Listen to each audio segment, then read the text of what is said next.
नमस्कार साथियों, बहुत बहुत स्वागत है आपका सुधा हिंदी क्लासेस में। आज की क्लास में हम काव्य प्रयोजन को देखने वाले हैं। काव्य प्रयोजन एक बहुत ही महत्वपूर्ण टॉपिक है टीजीटी पीजीटी हिंदी की परीक्षा के लिए या यूजीसी नेट हिंदी की परीक्षा के लिए। इन दोनों परीक्षाओं में और या यूँ कहें कि जितने भी हिंदी साहित्य की परीक्षा होती है उन सभी में काव्य प्रयोजन एक महत्वपूर्ण टॉपिक है और इससे परीक्षाओं में प्रश्न पूछे जाते हैं। ज़्यादातर परिभाषाएँ पूछी जाती हैं और किस किस विद्वान ने कितने काव्य प्रयोजन माने हैं, इसको पूछा जाता है। तो आज की क्लास में इन सभी तथ्यों को हम देखेंगे। आज की क्लास के बाद इस क्लास को करने के बाद आपको काव्य प्रयोजन से ऐसा कोई भी प्रश्न नहीं होगा जो आपको नहीं आता रहेगा। तो क्लास को पूरा देखिएगा। सबसे पहले देखते हैं काव्य प्रयोजन का अर्थ। काव्य प्रयोजन का क्या अर्थ है? काव्य प्रयोजन का अर्थ है काव्य की रचना करने का उद्देश्य, यानी कवि जो है किस उद्देश्य से वह रचना कर रहा है। कविता या काव्य की रचना कवि किस उद्देश्य या कौन से फल की प्राप्ति के लिए कर रहा है, इसी को हम कहते हैं काव्य प्रयोजन। किसी काव्य की रचना के फल स्वरूप कवि को जिस फल की प्राप्ति होती है वही उसका प्रयोजन होता है। आगे हम देखेंगे कि ये फल कौन कौन से होते हैं। तात्पर्य की बात करें तो मनुष्य किसी भी कार्य को करने के लिए किसी विशेष उद्देश्य की ओर प्रवृत्त होता है। कोई भी कार्य मनुष्य करता है तो उसका कोई ना कोई उद्देश्य उसमें छिपा होता है। मूर्ख मनुष्य भी बिना किसी उद्देश्य के किसी कार्य में प्रवृत्त नहीं होता। अतः काव्य की रचना भी उद्देश्य और प्रयोजन से होनी चाहिए। भरत मुनि से लेकर वर्तमान समय तक काव्य शास्त्रियों ने विचार किया है कि काव्य की रचना के कौन कौन से प्रयोजन हो सकते हैं या कितने हो सकते हैं। इन आचार्यों ने अनेक प्रयोजनों का निर्वचन किया है, यानी चुना है, जिनमें से एक या अनेक प्रयोजनों को लक्ष्य करके कवि काव्य रचना कर सकता है। अनेक बार किसी कवि विशेष प्रयोजन के लिए काव्य रचना करता है, अन्य फल भी उसे स्वतः ही प्राप्त हो जाते हैं। मम्मट द्वारा प्रतिपादित काव्य प्रयोजन को हम सबसे पहले देख रहे हैं। हिंदी जगत में आचार्य मम्मट द्वारा अपने ग्रंथ काव्य प्रकाश में जो काव्य प्रयोजन वर्णित है उसको देखते हैं। यह बहुत ही प्रचलित और सर्वमान्य तथ्य है। आचार्य मम्मट का मत है कि काव्यस्य अर्थकृते व्यवहार विदे शिवेतरक्षते सद्य परिनिर्वृत्ते कांता संमित योपदेश युजे। यानी मम्मट के अनुसार काव्य सृजन के पीछे 6 प्रमुख प्रयोजन हैं। देखते हैं कि मम्मट ने कौन कौन से 6 काव्य प्रयोजन माने हैं। इन्होंने यश से यश प्राप्ति माना है, अर्थकृत्य से धन प्राप्ति, व्यवहार विदे से व्यवहार का ज्ञान, श्वेतरक्षते से अनिष्ट का नाश, सद्यः परिनिर्वृत्ते से अलौकिक आनंद की प्राप्ति एवं कांता सम्मति उपदेश से स्त्री के समान मधुर उपदेश देना। संतों की रचनाएं इसी कोटि में आती हैं। तो इन्होंने यह 6 प्रमुख काव्य प्रयोजन माने हैं। पहला है यश प्राप्ति, दूसरा धन प्राप्ति, तीसरा है लोक व्यवहार की शिक्षा, चौथा कह सकते हैं अनिष्ट निवारण, पांचवा कह सकते हैं शीघ्र आनंद की प्राप्ति और छठा है कांता समान मधुर उपदेश। तो ये 6 काव्य प्रयोजन इन्होंने माने हैं, मम्मट ने माने हैं, जो कि सर्वमान्य भी माना जाता है। आगे बढ़ते हैं और काव्य प्रयोजन से संबंधित विविध मतों को देखते हैं।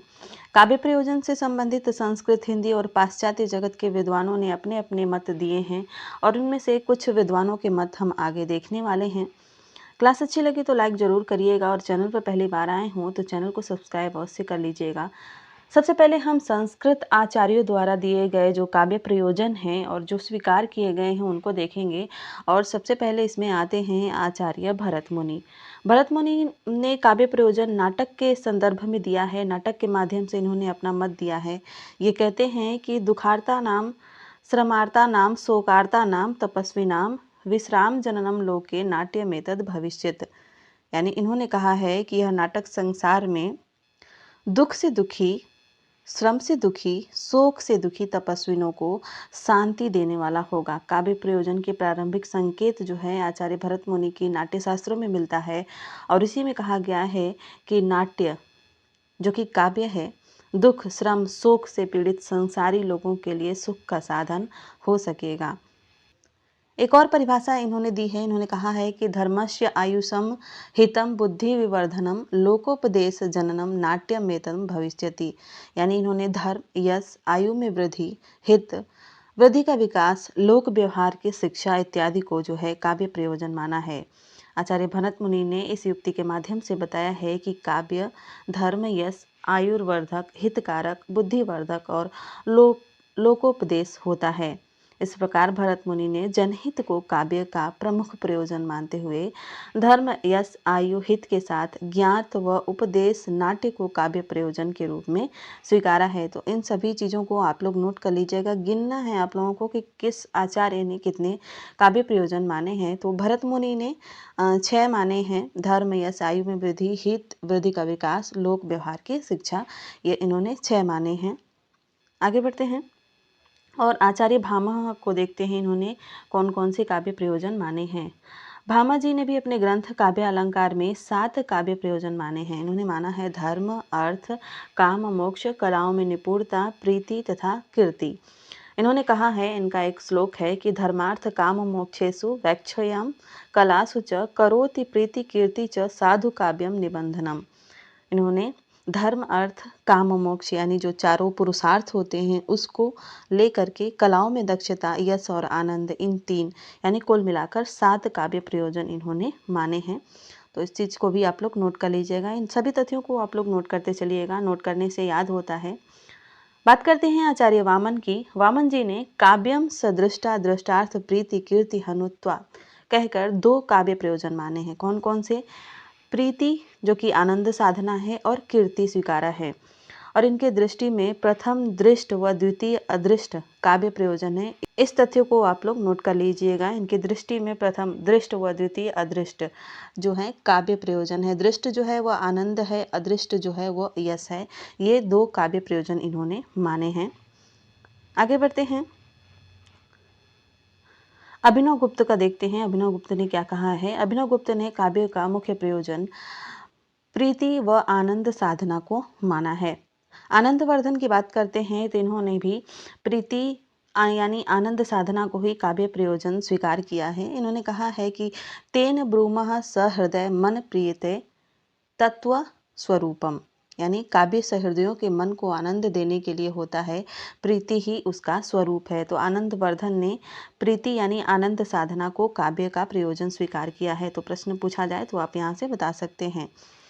अगले जो आचार्य हैं संस्कृत आचार्य वो हैं रुद्रट। इन्होंने धर्म, अर्थ, काम, मोक्ष और अनर्थ नाश, विपत्ति निवारण, रोग से मुक्ति, वर प्राप्ति और यश, इस 9 काव्य प्रयोजनों को मानते हुए यश को प्रमुखता दी है। तो प्रश्न पूछा जा सकता है कि रुद्रट ने कितने काव्य प्रयोजन माने हैं? तो आप बताएंगे 9 काव्य प्रयोजन माने हैं, लेकिन उन्होंने प्रमुखता जो है यश को दी है। आगे बढ़ते हैं और आचार्य कुंतक को देखते हैं। कुंतक ने कहा है कि चतुर्वर्ग फल स्वाद मप्यतिक्रम्य तद्धिताम काव्यमृतम सेनात्मश्चत्कारो वितन्यते, यानी कुंतक ने चतुर्वर्ग फल प्राप्ति, व्यवहार औचित्य का ज्ञान और अंतः चमत्कार की प्राप्ति को काव्य प्रयोजन माना है। आगे बढ़ते हैं और राजशेखर को देखते हैं। राजशेखर ने अक्षय कीर्ति और सहृदय की दृष्टि से आनंद प्राप्ति को प्रमुख काव्य प्रयोजन माना है। बात करते हैं आचार्य दंडी की। तो दंडी के अनुसार ज्ञान व यश प्राप्ति ये 2 प्रमुख काव्य प्रयोजन इन्होंने माने हैं। यानी दंडी ने केवल 2 काव्य प्रयोजन माने हैं। कौन कौन से माने हैं? ज्ञान व यश प्राप्ति। आचार्य विश्वनाथ की बात करते हैं तो इन्होंने चतुर्वर्ग फल प्राप्ति के साथ व्यवहार, ज्ञान को और उपदेश को काव्य का प्रयोजन माना है। चतुर्वर्ग फल प्राप्ति से मतलब है धर्म, अर्थ, काम, मोक्ष, जो कि पुरुषार्थ, चारों पुरुषार्थ होते हैं, उनकी सिद्धि। चतुर्वर्ग फल इन्हीं को कहा जाता है, धर्म, अर्थ, काम, मोक्ष, इनकी प्राप्ति और उसके साथ व्यवहार का ज्ञान और उपदेश को इन्होंने काव्य प्रयोजन माना है। बात करते हैं मम्मट की। तो आचार्य मम्मट द्वारा स्वीकृत काव्य प्रयोजन सर्वाधिक स्वीकृत और बहुजन माने हैं, यानी सबकी मान्यता है, जिसकी चर्चा हमने शुरू में की थी। इसको दोबारा से देख लेते हैं। इन्होंने कहा है कि काव्य यशस्य अर्थकृते व्यवहार विदे शिवेत रक्षते सद्य परिनिर्वृत्ते कांता संमित उपदेश युजे, यानी यश प्राप्ति, धन की प्राप्ति, लोक व्यवहार की शिक्षा, अनिष्ट का निवारण, शीघ्र आनंद की प्राप्ति और कांता समान मधुर उपदेश आचार्य मम्मट द्वारा ये 6 काव्य प्रयोजन स्वीकार किए गए हैं। आगे बढ़ते हैं और हिंदी आचार्यों द्वारा जो भी दिए गए काव्य प्रयोजन हैं उनको देखते हैं। हिंदी के मध्यकालीन आचार्यों और आधुनिक कालीन विद्वानों ने भी अपने इस काव्य प्रयोजन के संबंध में अपने मत दिए हैं और उनमें से कुछ को हम लोग देखेंगे। सबसे पहले देखते हैं कुलपति मिश्र का। इन्होंने कहा है कि जस संपत्ति आनंद अति दुखी न डारे खोई, होत कवित ते चतुराई जगत बाम बस होई। यह कहकर कुलपति ने आचार्य मम्मट के समान ही क्या कहा है, यश धन अलौकिक आनंद दुख नाश चातुर्य और पत्नी के समान उपदेश को इन्होंने काव्य प्रयोजन माना है। बात करते हैं देव की, तो इन्होंने कहा है, आचार्य देव ने कहा है कि ऊंच नीच तरु कर्म बस चलो जात संसार रहत भव्य भगवंत जस नेवी काव्य सुखसार। तो इन्होंने यश को जो है काव्य का प्रयोजन स्वीकार किया है। मलिक मोहम्मद जायसी ने भी एक पंक्तियां कही हैं। उन्होंने कहा है कि अवमन जान कवित असकीन्हा मकु यह रहे जगत में चिन्हा। मलिक मोहम्मद जायसी की इन पंक्तियों में हमें यश प्राप्ति को काव्य प्रयोजन मानता हुआ दिखाया गया है। यानी मलिक मोहम्मद जायसी ने यश प्राप्ति को काव्य प्रयोजन माना है इन पंक्तियों के द्वारा। पंक्तियां हैं, अवमन जान कविता असकीन्हा मकु यह रहे जगत में चिन्हा।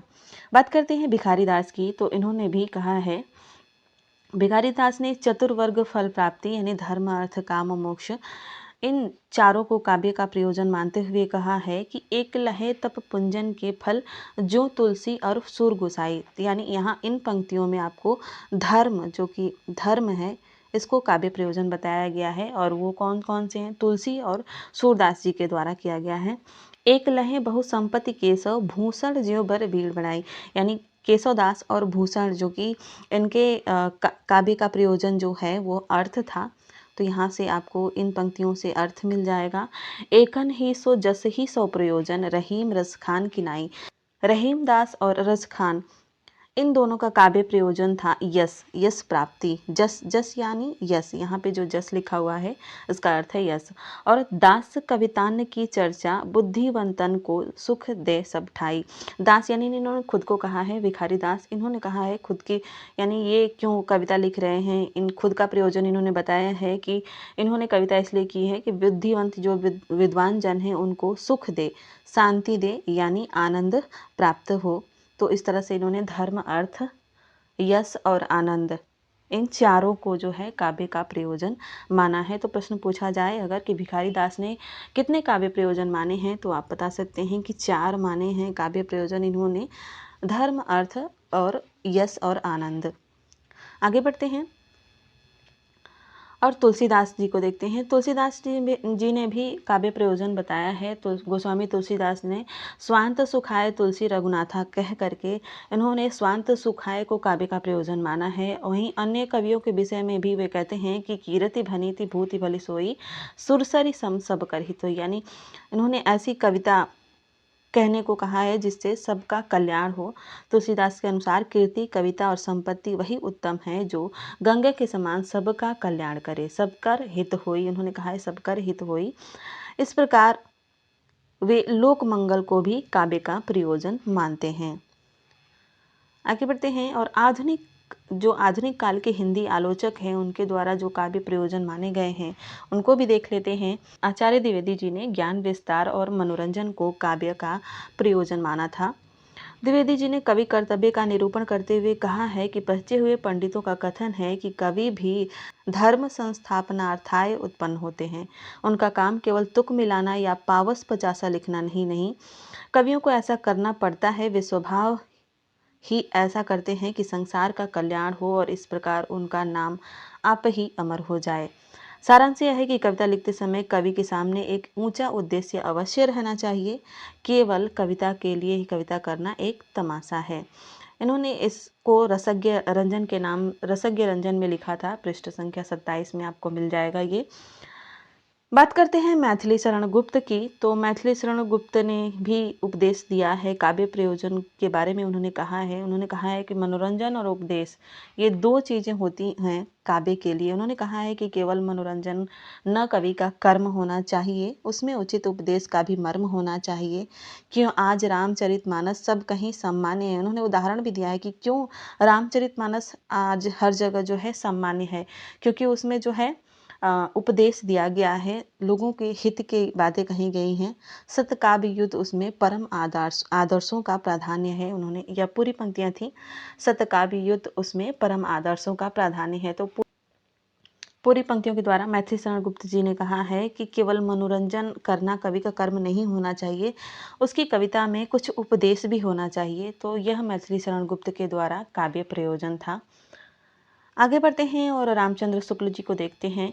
इनके बिना तो कोई भी क्लास अधूरी ही रहती है। आचार्य रामचंद्र शुक्ल ने तो बहुत स्पष्ट शब्दों में पूर्ण कवि के लिए लोक मंगल की साधना को आवश्यक माना है।